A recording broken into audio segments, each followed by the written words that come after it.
میں نے کہا پھر مجھے یہ کہنے دیجئے، شاعر کتنے خوبصورت الفاظ کہتا ہے، ازلوں سے چلا آتا ہے وہ یار نبی کا، صدیق کا انکار ہے، انکار نبی کا، اور ملنا ہو اگر اس سے آسان پتا ہے، صدیق کا دربار ہے، دربار نبی کا۔ کچھ لوگ جھلک دیکھنے آئے تھے نبی کی، کچھ لوگ جھلک دیکھنے آئے تھے نبی کی، صدیق میں کرتے رہے دیدار نبی کا۔ اب وہ کون تھا؟ بدر تجا، شمس السہا، آفتاب خدا، نور خدا، سرفراز رضا، تاجدار خدا، سید عیسیٰ، روح گلستہ، صفرائے فیروزہ، صاحب قلمکہ، جانشین عبداللہ، جگر گوشہ آمنہ، امام حرم، حکمران عرب، قائد انسانیت، فخر قرآن، صاحب قلمکہ، سید الاولی، سید الاخری، اکرم الاکرمی، شفیع المسلمین، راحت للعاشقین، رحمت للعالمین، امام الانبیاء، فخر انبیاء، تاجدار انبیاء، خاتم الانبیاء، وجہ کائنات، مقصود کائنات، اطرت کائنات، وحدت کائنات، مودت کائنات، اخلاق کائنات، گفتار کائنات، للکار کائنات، یلغار کائنات، ہمت کائنات، قدرت کائنات، جرت کائنات، استقامت کائنات، طاقت کائنات، فصاحت کائنات، بلاغت کائنات، حسن کائنات، جمال کائنات، کمال کائنات، جلال کائنات، عزت کائنات، عظمت کائنات، حکمت کائنات، بلندی کائنات، آسرائے کائنات، امام المتقین، امام المرسلین، خاتم النبیین، خاتم المتوکلین، اور امام الانبیاء، فخر انبیاء، تاجدار انبیاء، خاتم الانبیاء، حضرت محمد مصطفیٰ آیا، شیر خدا بن گیا۔ تو کہنے والے نے کہا اہل نظر کی آنکھ کا تارا علی علی، اہل وفا کے دل کا سہارا علی علی، رحمت نے لے لیا مجھے روشن نور میں، جب جب میں نے دل سے پکارا علی علی۔ میں مختلف عنوانات کی طرف بڑھنے کی بجائے آج کا عنوان بڑا خوبصورت ہے، جس کا نام ہے گلشن رسالت۔ عنوان ایسا ہے کہ اس میں کھو جانے کو دل کرتا ہے، اس کے بارے میں لب کشائی کو دل کرتا ہے۔ میں نے قرآن پاک کی ایک آیت، ویسے تو 3 آیات کا کچھ حصہ تلاوت فرمایا، لیکن ایک آیت کا کچھ حصہ وداعیا الی اللہ بإذنہ وسراجا منیرا کہا۔ اب سراجا منیرا کا کیا معنی ہے، جس کے بارے میں حضرت مولانا قاری طیب صاحب قاسمی رحمت اللہ تعالیٰ علیہ فرماتے ہیں سراجا منیرا کا معنی ہے روشن چراغ، جس سے روشنی پائی جائے، جس سے اجالا لیا جائے، جس سے اللہ رب العزت ہمیں عنایتیں عطا فرمائے، اللہ رحمتوں کو ہماری طرف متوجہ فرمائے۔ اور یہ روشنی کوئی عام روشنی نہیں، کسی کے پاس موم بتی کی روشنی ہوگی، کسی کے پاس لالٹین کی روشنی ہوگی، کسی کے پاس لائٹ کی روشنی ہوگی، کسی کے پاس ٹارچ ہوگی، کسی کے پاس بڑی سرچ لائٹ ہوگی، لیکن یہ ماہر منیر وہ ہے، یہ سراج منیرہ وہ ہے، یہ روشن چراغ وہ ہے۔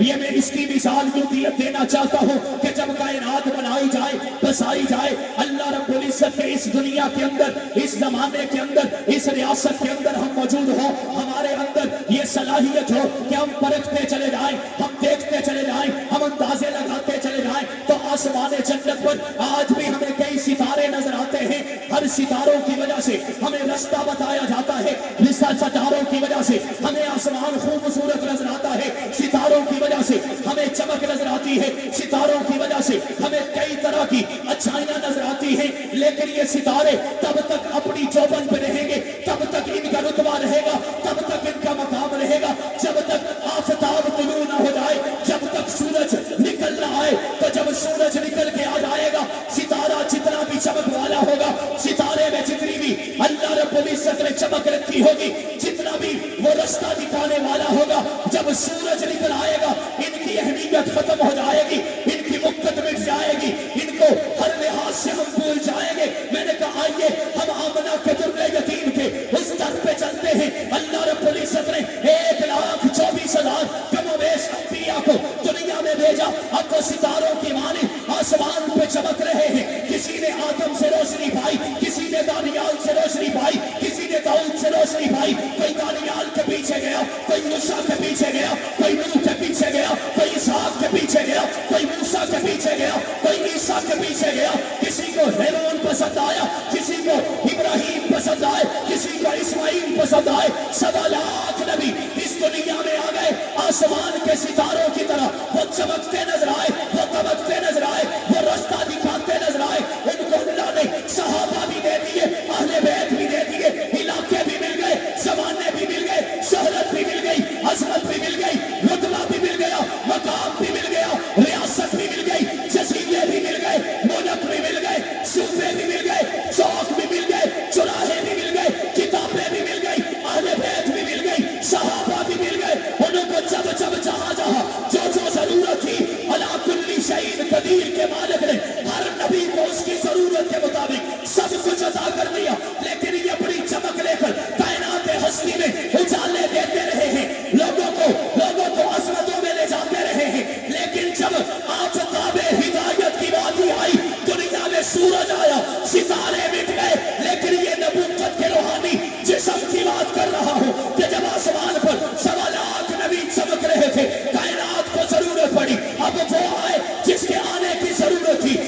شفیع المسلمین، راحت للعاشقین، رحمت للعالمین، امام الانبیاء، فخر انبیاء، تاجدار انبیاء، خاتم الانبیاء، وجہ کائنات، مقصود کائنات، فطرت کائنات، وحدت کائنات، مودت کائنات، اخلاق کائنات، گفتار کائنات، للکار کائنات، یلغار کائنات، ہمت کائنات، قدرت کائنات، جرأت کائنات، استقامت کائنات، طاقت کائنات، فصاحت کائنات، بلاغت کائنات، حسن کائنات، جمال کائنات، کمال کائنات، جلال کائنات، عزت کائنات، عظمت کائنات، رفت کائنات، بلندی کائنات، آسرا کائنات، امام المتقین، امام المرسلین، خاتم النبیین، خاتم المتوکلین، اور امام الانبیاء، فخر انبیاء، تاجدار انبیاء، خاتم الانبیاء، حضرت محمد مصطفیٰ صلی اللہ علیہ وسلم کو بھیجا گیا. یہ آفتاب نبوت بن کر بھی آئے ہیں، آفتاب ہدایت بن کر بھی آئے ہیں، آفتاب ریاست بن کر بھی آئے ہیں، آفتاب عبادت بن کر بھی آئے ہیں. اب آمنہ کے در یتیم اس کائنات میں آ چکے ہیں. اللہ کی قسم ہے کہ کائنات کے ذرے ذرے پر اپنی رحمت کے ذریعے چھا بھی چکے ہیں.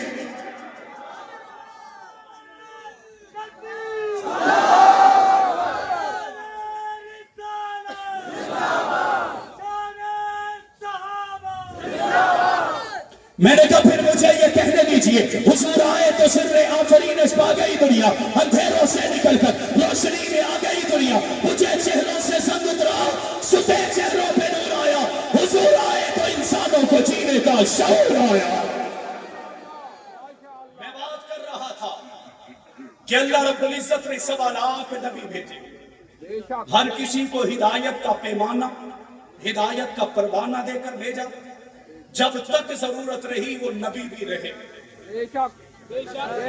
اور بولے نا یار، ذرا بلند آواز سے، ناراض بیٹھے تو ذرا اونچی آواز سے بولے بے شک. لیکن جب وقت آیا کہ اللہ نے آفتاب نبوت کو آمنہ کا در یتیم بنا کر بھیجا اور وہ دنیا میں آ گئے، اور ایسے آئے کہ کوئی پریشان تھا پریشانی دور کر دی، اگر بے حال تھا اس کا حال بدل گیا، اگر کمزور اور لاچار تھا کمزوری دور ہو گئی. حسن بھی آیا، جمال بھی آیا، کمال بھی آیا، عزتیں بھی آئیں، عظمتیں بھی آئیں، رفتیں بھی آئیں، بلندیاں بھی آئیں. اللہ نے یلغار بھی عطا کی، گفتار بھی عطا کی، تلوار بھی عطا کیا، جہاد بھی عطا کر دیا، میدان بھی ملے، فضائیں بھی ملی، ہوائیں بھی ملی. اب اللہ کے نبی آفتاب ہدایت بن کر بھی آئے ہیں، آفتاب نبوت بن کر بھی آئے ہیں. اب آمنہ کے در یتیم کے آنے کے بعد یہودی کہیں گے ہمیں موسیٰ چاہیے، نہیں ملے گا. اگر عیسائی کہیں گے ہمیں عیسیٰ چاہیے، نہیں ملے گا. داؤد کے ماننے والے کہیں ہمیں داؤد چاہیے تو نہیں ملیں گے. سلیمان کے کہن ماننے والے کہیں سلیمان کی ہمیں تو جہاد چاہیے، کسی کے صحیفے چاہیے، کسی کی کتابیں چاہیے، نہیں ملے گی. اب محمد آ چکے ہیں، اللہ نے فرما دیا اپنا ایمان محمد کی طرف متوجہ کر لیجئے. اب محمد چاہیں گے ہدایت تم پاؤ گے، روشنی تم پاؤ گے، اجالا تم پاؤ گے، اللہ رب العزت سے انوارات تم پاؤ گے، کیونکہ محمد اس کائنات میں رحمت للعالمین بن کر آئے ہیں، پوری کائنات کی روشنی اور اجالا بن کر آئے ہیں. اگلی بات کرنے لگا ہوں، میں گلشن رسالت کی طرف آنے لگا ہوں. جب کائنات میں آقا تشریف لے آئے، اگر آقا کو بھیجنے سے پہلے 7 لاکھ آئے ہیں تو کیا بھیجنے کے بعد ایرے غیرے نتھو خیرے کے حوالے میرا رب اپنے محبوب پیغمبر کو کر دیتا؟ نہیں. اللہ رب العزت نے اسی آفتاب نبوت سے روشنی پانے والے، جب اس کے نور کی روشنی دنیا میں کسی پہ پڑی، یار بلند آواز سے کہو نا، آپ کی مرضی کی بات کرنے لگا ہو، دنیا میں کسی پہ پڑی تو اللہ رب العزت نے عبداللہ کو ابو بکر پھر صدیق اکبر بنا دیا. آفتاب نبوت کی روشنی ایک ایسے بندے پہ بھی پڑی جسے ڈھونڈ ڈھونڈ کر لایا گیا، بلکہ میں یوں کہوں نبوت کی روشنی تھی، اللہ نے قبول کر لیا تھا کہ یہ عمر آئے گا، محمد کے قدموں میں بلایا جائے گا، اسے عظمتوں میں پہنچایا جائے گا، پھر اللہ کے نبی کے نور کی کرنیں عمر کے قلب اثر پر پڑی۔ لیکن عجیب منظر ہے کہ محمد کا یہ غلام خود آیا نہیں ہے، خواہش پیغمبر بن کے لایا گیا ہے۔ اور کچھ لوگ کہتے ہیں، میں اس بحث میں پڑھنا نہیں چاہتا لیکن ایک عقیدے کی بات کر کے آگے بڑھنا ضرور چاہتا ہوں، تو کچھ لوگ کہتے ہیں کہ نبی نور ہے، نبی نور ہے۔ میں نے کہا نور وہ ہے جس سے روشنی نکلے، بے شک جس سے روشنی نکلے۔ میں کہتا ہوں میرا نبی منیر ہے، ایسے نہیں بلند آواز سے، کہ وہ خود تو نورانیت والا ہے، نور نہیں ہے، بے شک نور نورانیت والا ہے۔ منیر ہوتا وہ ہے جس سے اگلے بھی مستفید ہوں، جو اجالے پھیلاتا رہے، روشنیاں دکھاتا رہے، لوگوں کو جنت کے رستے پہ بلاتا رہے، جہاد سکھاتا رہے، دین پہنچاتا رہے، قرآن پڑھاتا رہے اور علم حق بلند کرنے کا طریقہ انہیں سکھاتا رہے، وہ منیر ہوا کرتا ہے۔ جب اللہ رب العزت کے اس لاڈلے پیغمبر کے نور کی کرنیں ابو بکر پہ پڑی تو صدیق اکبر بن کر وہ میدان میں اتر آیا۔ اللہ نے کہا، زمانے نے کہا، لوگوں نے کہا یہ صدیق اکبر ہے، کسی نے کہا عمر قدموں نے آیا، وہ فاروق اعظم بن گیا، عثمان آیا تو ذوالنورین بن گیا، علی آیا شیر خدا بن گیا، تو کہنے والے نے کہا اہل نظر کی آنکھ کا تارا علی علی، اہل وفا کے دل کا سہارا علی علی، رحمت نے لے لیا مجھے روشن نور میں، جب جب میں نے دل سے پکارا علی علی۔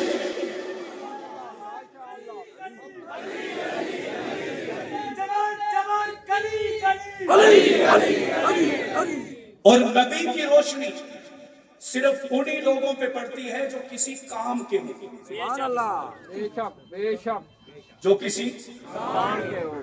ابو جہل سامنے ہے، کام کا نہیں ہے، بیکار بیکار۔ ابو لہب سامنے ہے، کسی کام کا نہیں ہے۔ عتبہ عتیبہ سامنے ہے، کسی کام کا نہیں ہے۔ میں نے کہا حبشے کا کالا بلال دور کا ہے لیکن کام کا ہے، دور کا ضرور ہے لیکن کام کا ہے۔ نور کی کرنیں پڑتی چلی جاتی ہیں، اللہ اسے عظمتیں ایسے دیتے ہیں، چلتا زمین پر ہے، قدموں کی آہٹ جنت میں سنائی دیتی ہے۔ اور جن جن کو نبی کے نور کی نورانیت پہنچی، یہ جو مخصوص نور ہے یہ وہ نہیں ہے، یہ سراجم منیر والا نور ہے جو آج مجھے بھی چاہیے، تجھے بھی چاہیے، چھوٹے کو بھی چاہیے، بڑے کو بھی چاہیے۔ اللہ کے لاڈلے پیغمبر نے اپنی نبوت کی، آفتاب نبوت کی ہدایت جب زمانے پہ عام کر دی، پھر اللہ نے انہی پھولوں میں سے ایک پھول،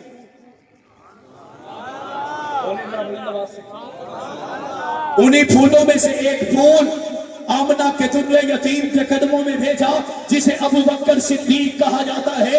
یہ وہی ابو بکر صدیق ہے، نبی کی عمر 20 سال ہے، اس ابو بکر کی عمر 18 سال ہے، یاری لگ گئی، 18 سال کی دوستی لگی ہے، رب کعبہ کی قسم نبی 63 سال کے ہو گئے، ابو بکر 61 سال کے ہو گئے، نبی جدا ہو گئے۔ کسی نے سوچا ہوگا کہ یاری ختم ہو گئی، اللہ کی قسم 18 سال کی عمر میں جو یاری صدیق سے نبی کی لگائی گئی تھی وہ اب تک موجود ہے، کیونکہ نبی وہی موجود ہے جہاں پہ صدیق موجود ہے۔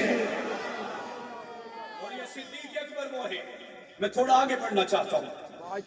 صدیق اکبر وہ ہے، ہجرت کی رات ہے، کہو سبحان اللہ، اور بلند آواز سے جتنے بھی صحابہ ایمان لائے، کوئی ایک صحابی بھی ایسا نہیں جس نے پہلے دن نبی پاک کے لیے محبتوں کے سارے دروازے کھولے۔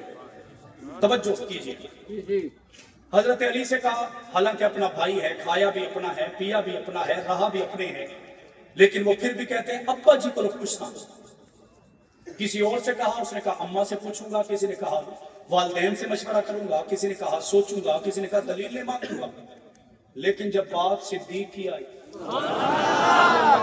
روایات میں آتا ہے اللہ کے نبی کے پاس صدیق اکبر گئے، دیکھا کہ صدیق اکبر نبی پاک کے چہرے کو دیکھتے ہیں، فاران کی چوٹی پر جو ظلم اور ستم ہوا جو جبر اور بربریت ہوا، نبی پاک اس کی عملی تصویر بن کر کھڑے ہیں.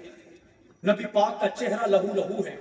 صدیق نے جا کر یہ نہیں کہا کیوں ہوا، کیسے ہوا، ایسا ہونے کی وجہ کیا بنی.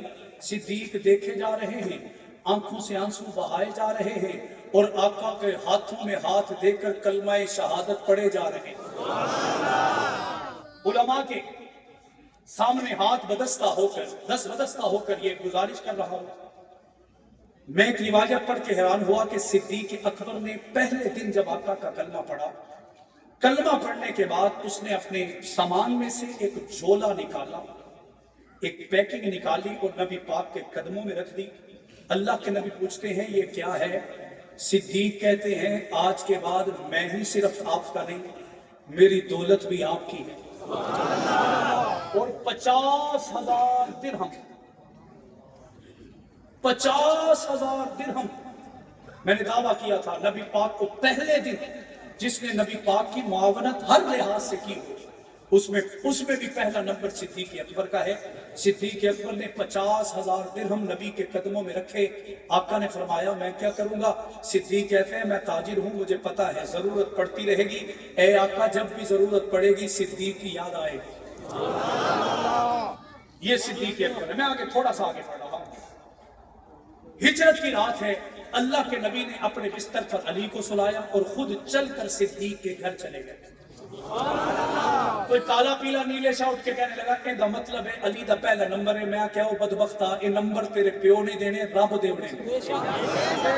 اور اللہ نے صدیق کو نمبر دے دیا اور صدیق سارے صحابہ سے نمبر لے گیا. ہجرت کی رات نبی پاک آئے. میں گلشن رسالت کے ایک پھول کا تذکرہ کرنے لگا ہوں، اور پھول ہوتا ہی وہ ہے کہ جس سے جیسی روشنی چاہی، خوشبو چاہی جائے، وہ ویسی ہی روشنی دیتا رہے. اللہ کے نبی نے جا کے آہستہ سے دروازہ بجایا، کیونکہ میرا نبی وہ ہے جو رات کو اونچی آواز سے قرآن پڑھنے کی اجازت نہیں دیتا کہ کسی کے آرام میں خلل نہ آ جائے. کسی کو اونچی آواز سے کلمہ حق بلند کرنے کی بھی اجازت نہیں دیتا کہ کسی کی نیند خراب نہ ہو جائے. میری ماں طیبہ طاہرہ عابدہ عاتقہ لائقہ عفیفہ پاکیزہ مقدسہ عظیمہ صالحہ عابدہ حافظہ عالمہ زاہدہ امہ عائشہ الصدیقہ، اب تو بول دو یار، رضی اللہ تعالی عنہا فرماتی ہیں کہ ایک دن میں نے رات کو دیکھا آمنہ کے در یتیم اٹھے ہیں، اٹھ کر انہوں نے زمین سے جوتا اٹھایا ہے، یوں اپنے ہاتھوں میں پکڑ کر آہستہ سے باہر نکل گئے ہیں. مجھے بڑا تعجب ہوا. میں نے کہا ہے سرتاج خیر تو ہے، یہ جوتا تو پاؤں میں پہننے کے لیے ہوا کرتا ہے، آج آپ ہاتھوں میں اٹھا کر یوں اٹھا کر چلے گئے، خیر تو تھی. آقا دو جہاں نے مسکرا کے فرمایا کہ اے عائشہ تو میرا لباس ہے، اے عائشہ تو میری حرمت ہے، میری عزت ہے، میری عصمت ہے.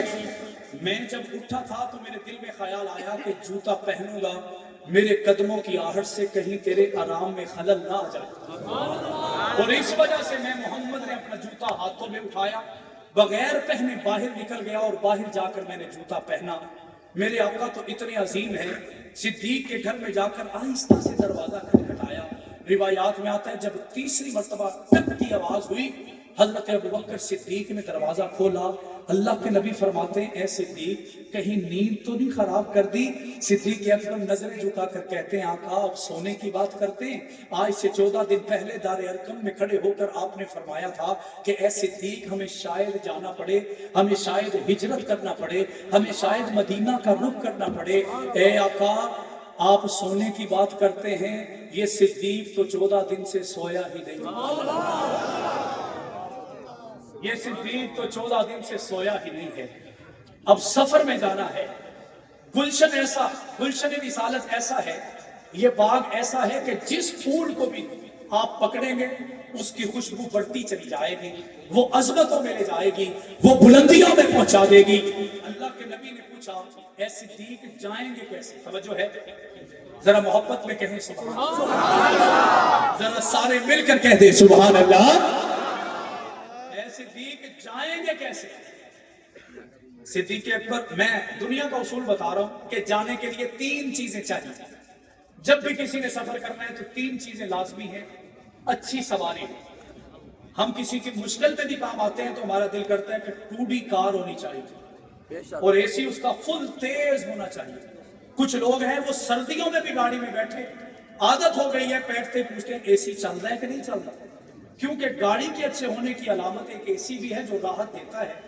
دوسرے نمبر پر چاہیے ہوتا ہے اچھا ہم سفر.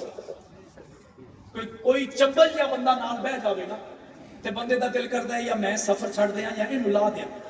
اور تیسرے نمبر پر چاہیے ہوتا ہے زیادہ راہ یعنی پیسے, تاکہ راستے میں ختم نہ ہو جائیں. توجہ ہے, کہیں باتیں اوپر سے تو نہیں گزر رہی؟ جس نے آنا ہے انہوں نے ادھر ہی آنا ہے. جو خوش بیٹھا ہے ذرا بلند آواز سے کہے سبحان اللہ. تین چیزیں چاہیے ہوتی ہیں. اللہ کے نبی نے پوچھا ہوگا اے صدیق جائیں گے کیسے؟ حضرت صدیق اکبر نے اشارہ کیا ہوگا آقا سواریاں تیار ہیں. ایک جگہ میں ایک خطیب کی مولانا ضیاء القاسمی مرحوم کی بات جو انہوں نے اپنے انداز میں بیان فرمائی, وہ کہنے لگے اللہ کے نبی نے یہ جب دیکھا سواریاں کھڑی ہیں تو آقا خاموش ہو گئے. دل میں کچھ ہے لیکن کہہ نہیں رہے. میں نے کہا جو ساری کائنات کا مزاج سمجھے اسے محمد کہا جاتا ہے, اور جو اسی محمد کا مزاج سمجھے اسے صدیق اکبر کہا جاتا ہے. قاسمی صاحب کہتے ہیں اللہ کے نبی نے دیکھا اور خاموش ہو گئے. صدیق اکبر سمجھ گئے کہ کچھ کہنا چاہتے ہیں کہہ نہیں رہے, فرمانا چاہتے ہیں فرما نہیں رہے. صدیق اکبر نے عرض کی یا رسول اللہ سواریاں تیار ہیں, اگر وہ پسند نہیں آئی تو یہ بھی حاضر ہے. اگر وہ پسند نہیں آئی تو یہ بھی حاضر ہے. اللہ کے نبی نے پوچھا ہوگا صدیق ہم سفر کون ہوگا؟ آقا جو یار غار بھی ہے, یار حضر بھی ہے, یار بازار بھی ہے, زندگی کے ہر سفر کا ساتھی ہے, وہ صدیق ساتھ ہوگا. روایات میں آتا ہے تیسرا نمبر ہے زاد راہ کا. صدیق اکبر نے پھر ایک تھیلی نکالی, نبی پاک کے قدموں میں, آقا نے کہا نہیں, صدیق اکبر نے قدموں میں رکھ کر کہا آقا یہ 40,000 درہم ہیں, یہ بھی آپ کے قدموں پہ قربان ہیں. تو آقا دو جہاں نے مسکرا کے فرمایا اچھا صدیق اکبر یہ تو نہیں خرچ کرنے, تو ایسا کر اسے اٹھا کے جیب میں ڈال لے, اپنی جگہ محفوظ کر لے. تو صدیق اکبر نے مسکرا کے عرض کی آقا یہ آپ رکھیں خرچ پھر بھی صدیق نہیں کرنا. میں نے کہا پھر مجھے یہ کہنے دیجئے, شاید کتنے خوبصورت الفاظ کہتا ہے, ازلوں سے چلا آتا ہے وہ یار نبی کا, صدیق کا انکار ہے, انکار نبی کا, اور ملنا ہو اگر اس سے آسان پتا ہے, صدیق کا دربار ہے, دربار نبی کا. کچھ لوگ جھلک دیکھنے آئے تھے نبی کی, کچھ لوگ جھلک دیکھنے آئے تھے نبی کی, صدیق میں کرتے رہے دیدار نبی کا.